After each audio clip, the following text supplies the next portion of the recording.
Today's episode of the Ross Cloud podcast is sponsored in part by GospelStationCharts.com, where you can view gospel radio station song charts and track the promotion of your song, such as view how many stations are playing your song and how often, including what day and time your song played. Check it out now. Visit GospelStationCharts.com.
This fantastic part two of this conversation. I said Jay Will, but it's actually Jay Will. What's happening, brother? No doubt, man. You left off the S, man. That's it. Okay, Jay Will. We'll pick up the S part three.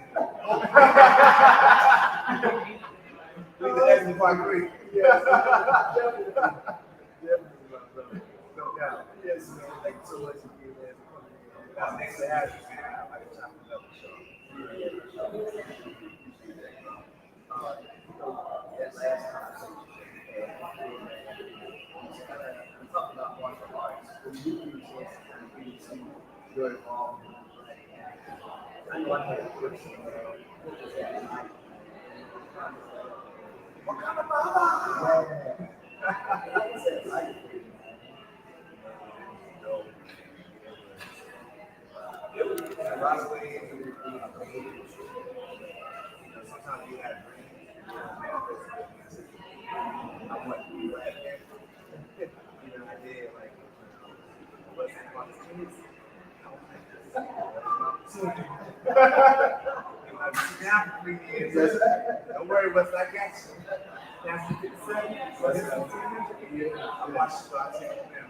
Yeah, that's right. There you go. Shouts out to Wes. I think what's it? He was working on it. Yeah, so before grade, he did the rights to it, and it worked out.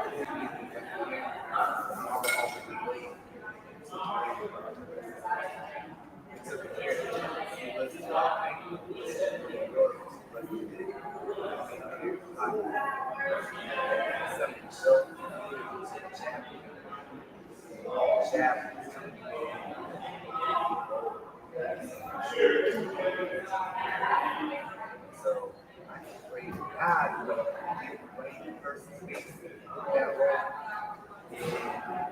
he did it for me, not Texas. So I still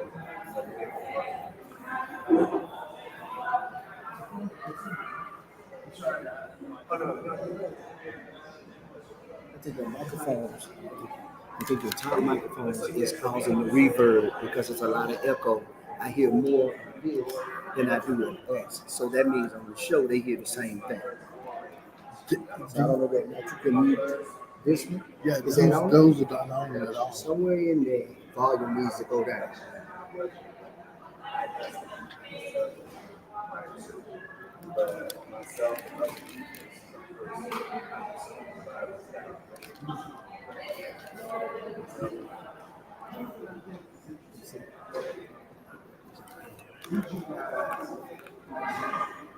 See, I can't even hear him.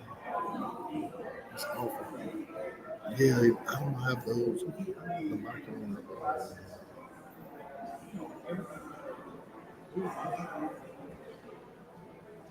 Yes. We're up in the film.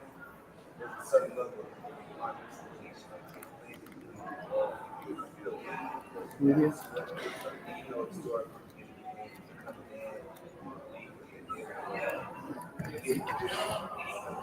Can't hear nothing. That's what I'm telling you.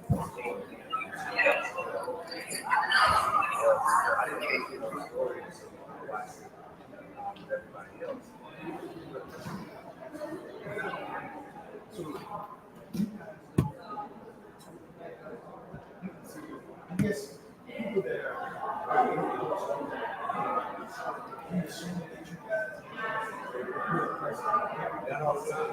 Not all the time. Even when you're rolling, there's some harmonization that happens. You get this called side.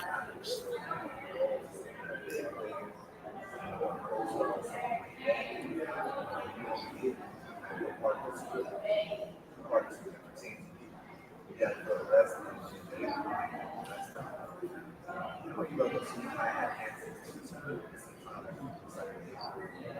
But I take that back.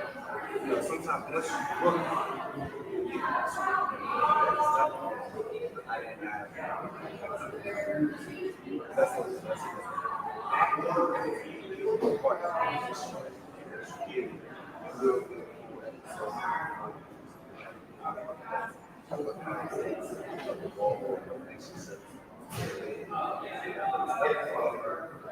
it's the same. That's what I said. I don't know what I'm talking about. You will. But Black Panther was something and didn't have a script. Was sexual. Right? But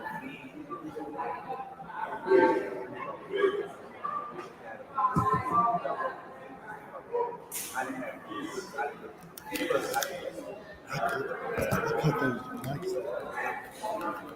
but the project should be able to find out the story.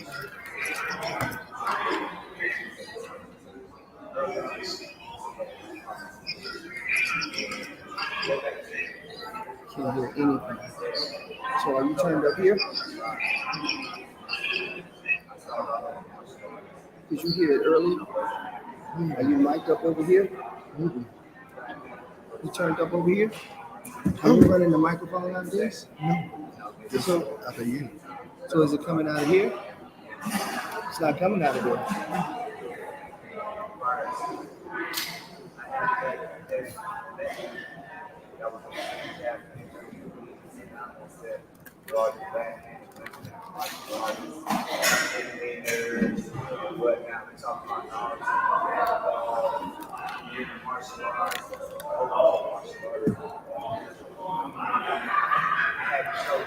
I felt like Superman going back in Krypton. But you know, when they came on planet Earth, You everybody else dope just like you. You know what I'm saying? But I relished in that and I really enjoyed it. So, was this kind of black director, black, all of that, was that your first time kind of being in an environment where that kind of happened? I was watching a show, a British show, and the cast, they got together. It was a recent, I think it might have been on Netflix or Prime, but they were saying that was their first opportunity to work, and it was different. Yeah. It was unusual to do. They appreciated that opportunity. Because generally, when it comes to their hair, to the clothes, and to everything else, they had never felt that before. Was it kind of like that for you? It kind of, well, I worked with black people before, directors and writers and everything, but on that level, an A-list Hollywood movie, no, that was my first time.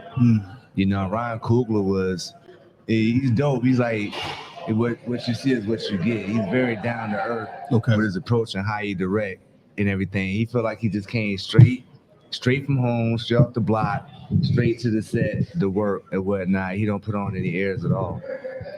And another thing I forgot. You asked me about the magnitude of the film. We didn't. I just want to circle back real Please, you have time. Yeah. Please. I would love to hear quick. I about looked at my that. watch. I got time. Yeah, you got time today.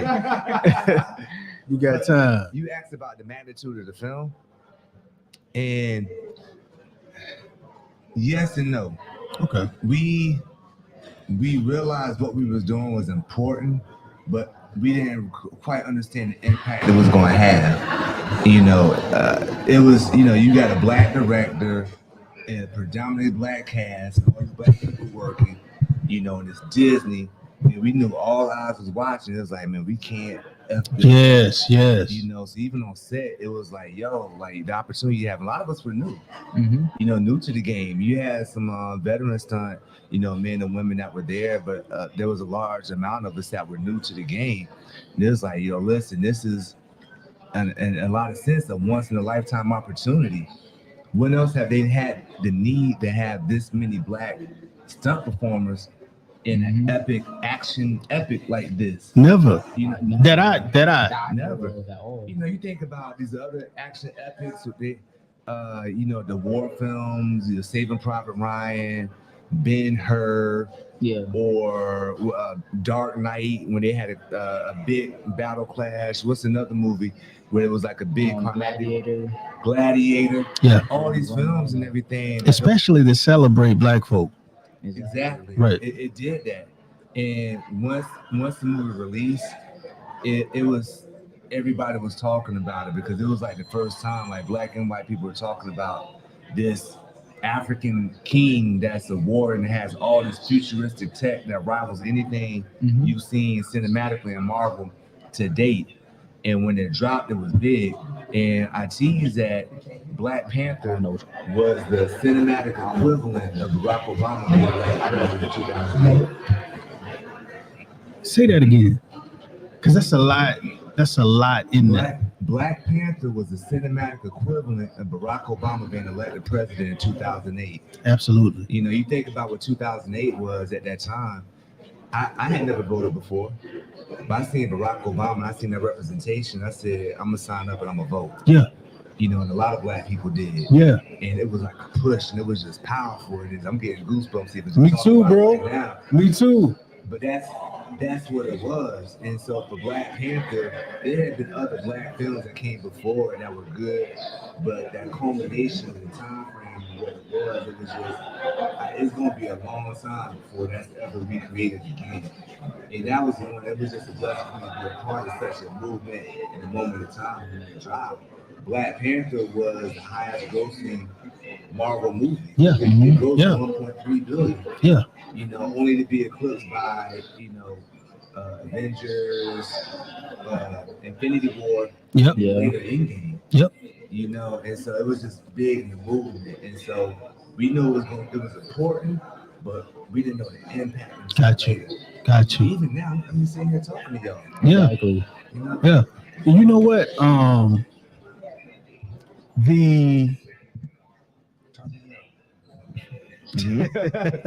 turn me up in my headphones. In addition to what you just said, like my son, so I'm 49. So Black don't crack. nah, in my lifetime, I've never, I don't know, man. It was almost like an out of body experience. My family and I, you know, as if people would dress up, we didn't dress up. Yeah. We didn't put the full garb on, but we went to see it like 4 times, Yeah. and we paid. We wanted to pay, Yeah. you know. Yeah. And it was an experience. It wasn't just going to the movies. It was beautiful. We cried. It was Yeah. enlightenment. Yeah, it encompassed all of that. It had a lot. The movie had a lot of character to it, and he mixed in a lot of different elements from the history of, you know, black people, you know, and particularly the diaspora. Even though Black Panther is technically an African hero, but he kind of represents the diaspora in a sense. And just some of the images you had in there from my history, like you think about the final battle scene, it happened on an underground railroad. You know what I'm saying? Yeah. With Harriet Tubman, the Yeah. fight for freedom. And you think, I'm like, whoa, it was just a lot. And just breaking down the history of colonization and white people just taking stuff. And, you know, a Killmonger kind of representing that, nah, we ain't standing for this. I'm going to use the same tactics that y'all use on us against y'all. Yeah. I'm taking this. It's mine anyway. Yeah. You know what I'm saying? It was just a lot. And I'm just fortunate to have been a part be a part of something that was just so big, and it's blessed me and blessed a lot of us in a lot of ways. Right on. Yeah. That. That was a lot you said, Mhm. and it's very important that you said all that. And like, what moment? But I do want to ask you, what moment did everyone realize this was going to be something? I don't know if there's any particular moment, but similar, going back to the example of Barack Obama being elected president, is kind of one of those moments like we was all on one accord that we knew, like, yo, we got to get this right, because when do we get opportunities? Like, if you think about the makeup of movies, at one time, if you look, there's roughly anywhere between 600 and 700 movies that are produced annually. Yeah. First run straight to DVD. Now we have streaming, so that number's probably been doubled. Yeah. You know, people are making content left and right. But at one time, when I was researching it, like, first run before streaming became what it was, say 700 movies. Out of that 700, when has there been a need for that many black men and women to be on a set at one time? Exactly. Yo. You know what I'm saying? You think about the movies we watch now, we see and we love and everything. How many black people do you really see? It's Right. predominantly white cast. Yes. You got, you know, the black best friend, Yeah. or you got the black girlfriend, Or you the know, black comic relief. the black comic relief Or the black person in a horror movie that that dies first. you know, Yeah. get him out the way first in the credits. You know, the killer slashing him Yeah. while they rolling his name. Right. And he the only one running. You know what I'm Everybody saying? else standing and watching. You know, the side though, man. Friday the 13th, part 3. Y'all remember? It was funny. It was the first time I laughed. Camp Crystal Lake. Some of y'all that are young enough, go back and watch Friday the 13th. My old heads, y'all know. But it was Reggie. That's exactly where my head went. Go and the ahead. camp counselor, the white lady. Mhm. It's raining. Jason had popped out like Kendrick Lamar. Sometimes you gotta pop out and show ninjas. But Jason out there with the machete, boy, he getting everybody. Wow. And so Reggie, little black kid with the white camp counselor, Yeah. you know what I'm saying? In the woods, hiding, they just watch Jason. Wow. You know, she do the white lady thing. Ah! She screamed, and Reggie screamed too. Ah! And she's just right there. Oh my gosh. And Jason turned, he looked at him and started walking towards him. She there screaming everything. And she was like, Reggie. Whoa. And she looked over. All you see is the bottom of Reggie Converse. He didn't say Yes. He just took off. He was like, you better know like I know. And Reggie gone. And she had to run, but Yes. she left her. But yeah, so, you know, in horror movies and different things, they killing the black people early and everything. There's only a few of us. And it's a large white representation that we sprinkled in. And this is the first time that paradigm was flipped on its head. You had large black representation in the film, you know, starring stunt performers and whatnot, and stunt doubles and everything. And then you had a few white people, you know, sprinkled in. Yeah. And so the magnitude of that was like, this is our opportunity, because when else have we had this? Right. Exactly. So we got to get this right. We can't come on set. We got to be just as good, if not better. We can't be messing around. Be here on time. Don't be playing around. Show up and represent and everything. Yeah. Because you don't want them saying, look, we gave them Black Panther. Yeah. Look how they behave. But you know They what? couldn't get here on time. You know what else I think it demonstrated? Mm-hmm. That we were thirsty for that.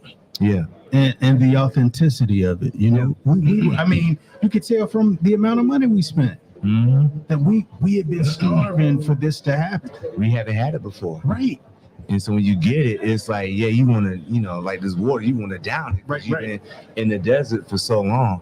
But the other thing I hope that it pointed out and showed us is that, listen, like, we can come behind our own thing. Like, yeah, you know, shouts out to Disney for making Black Panther and hiring all these Black people and everything.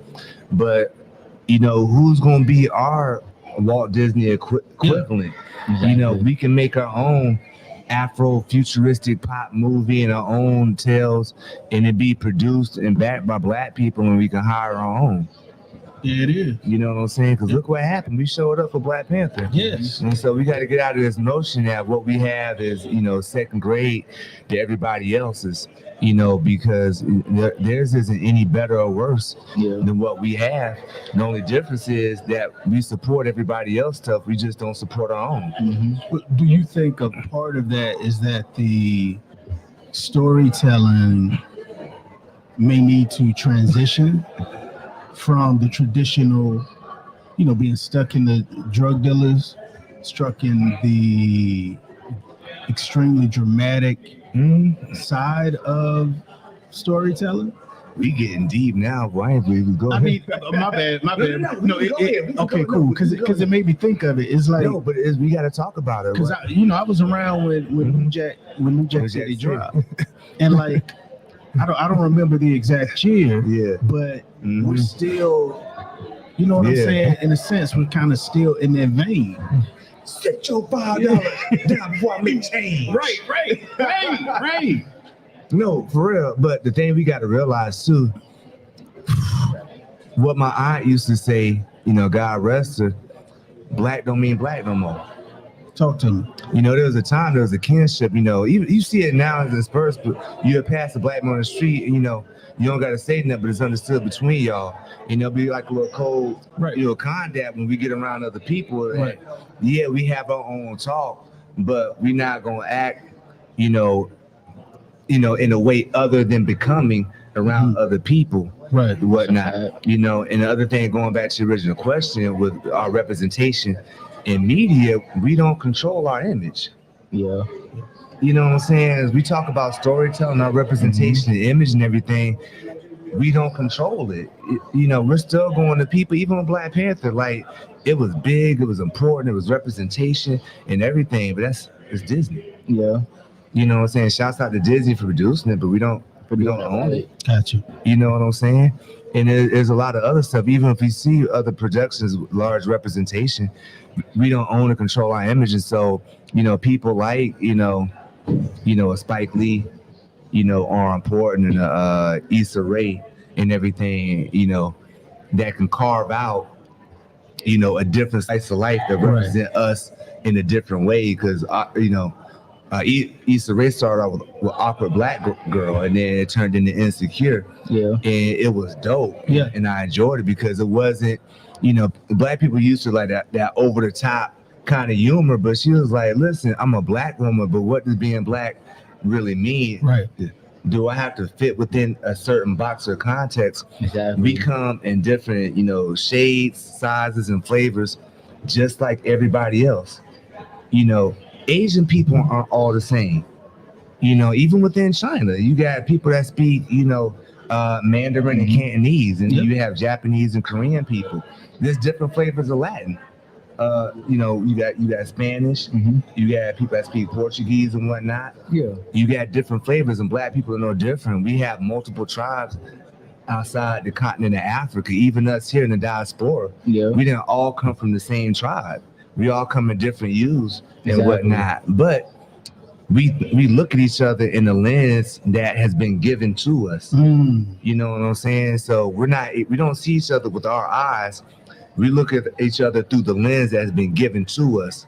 And we're still trying to navigate and fight through that, not realizing, like, listen, you know, you got 10 on, you got 2+ magnification, you know what I'm saying? Right. Somebody got a rose colored tint, a black tint and everything. But who gave you these glasses? Yeah. You, you understand? So what it's I'm saying? similar to it's similar to music, like the music Right. industry. Like We don't you know control how- our media. okay, don't. gotcha. The news that's None of told it. about us, the stories that's told, the music that's made. Mm-hmm. Hip hop is a Black genre that's not controlled by Black people. Yeah. It's performed by black people, and it's getting, but it's not controlled by black people. Yeah. I do think it is getting better though. With people like some Dr. Dre, Jay-Z, 50 Cent, people that still are very active in the music industry. They're just not the face of what it is. And I think that even with like movies and media, we don't control the media, but we definitely have our own footprint in it. We do. With people like Ryan Coogler and people like Spike Lee and people that tell the black stories, our true black stories, and they're not exaggerated just for a humorous sake. Facts. But one other point on that, I think it's good that we have so much access to information. So, like, our eyes are being opened to who did it, who does it. For example, and I know this is, but like the New Edition movie. Yeah. And it highlighted. If it is love, how could I feel this way? How could...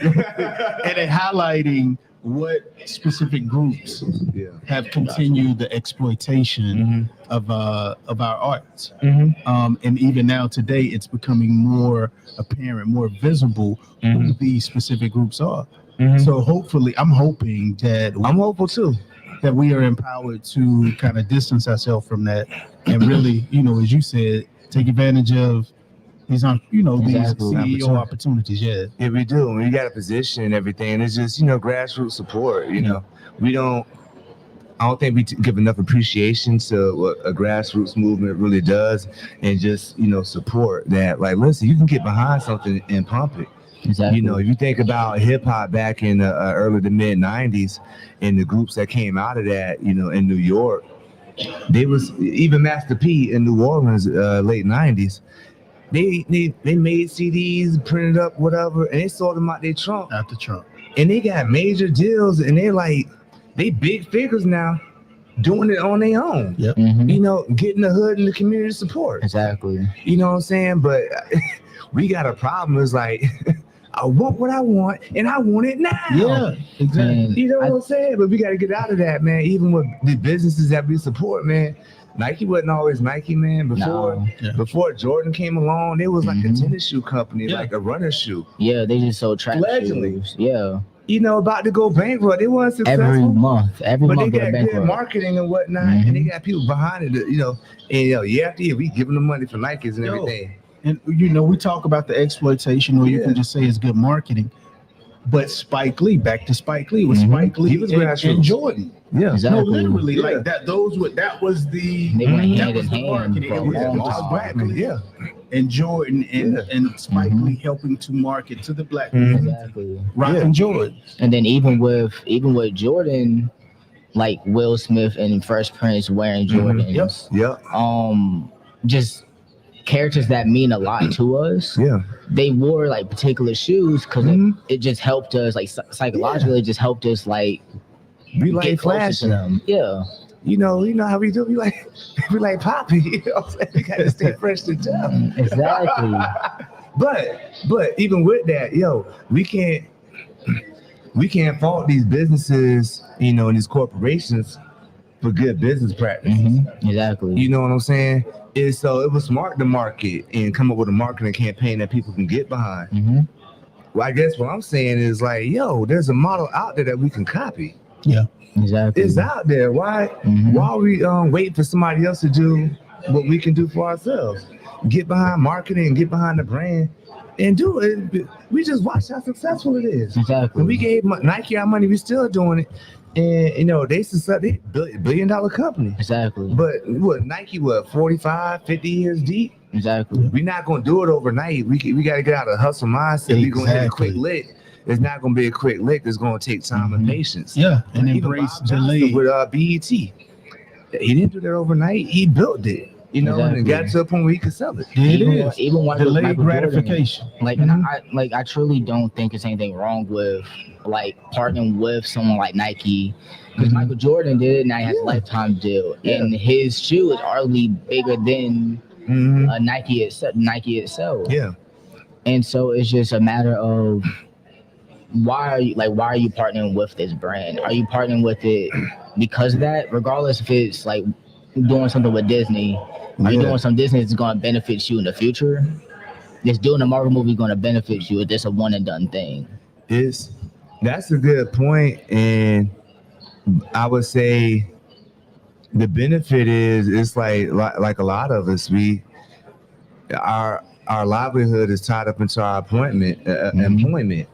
You got to go for where the money is and who feeding you. Exactly. You know, I mean, we've all worked for corporations, retail, or the like. Yeah. You know, executive roles, management, and everything for other already established businesses. You know, it take cojones to go out there and blaze a new pathway in the trail and start a business and everything. Right. Who want to do that? Exactly. All right, You know what I'm guys, saying? if we could, we'll be right back.